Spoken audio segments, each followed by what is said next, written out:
This is the Marcus Aurelius, lot number 385. I don't think this one had a pedigree, but the surfaces on this are just like metallic. They're really beautiful. The reverse is really well done. Just very, very pretty bronze, showing Marcus Aurelius as Caesar, and just beautiful olive green patina. But that reverse is really tremendous. It's much better in hand, but the video shows it pretty good. Actually, that's why I love doing videos, because they really do show the coin better than a lot of the photos. Just comes to life more. It has that more of the way the light hits the bronze just comes off much nicer. But really, really beautiful coin. Let's move on. Lot 72, the wonderful gold Panticapaean.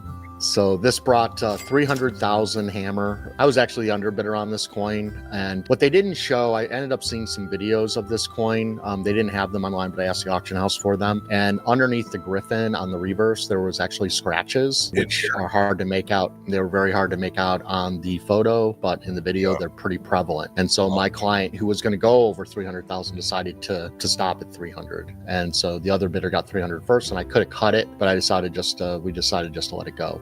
And so that may have gone for more if it didn't have the scratches, but it's still a fantastic coin. It's all about the obverse of this coin. Fantastic style. These don't ever come up like the later ones or the ones that are constantly coming up. So that's, I think that was a fair price for it, and that's where it, should have been.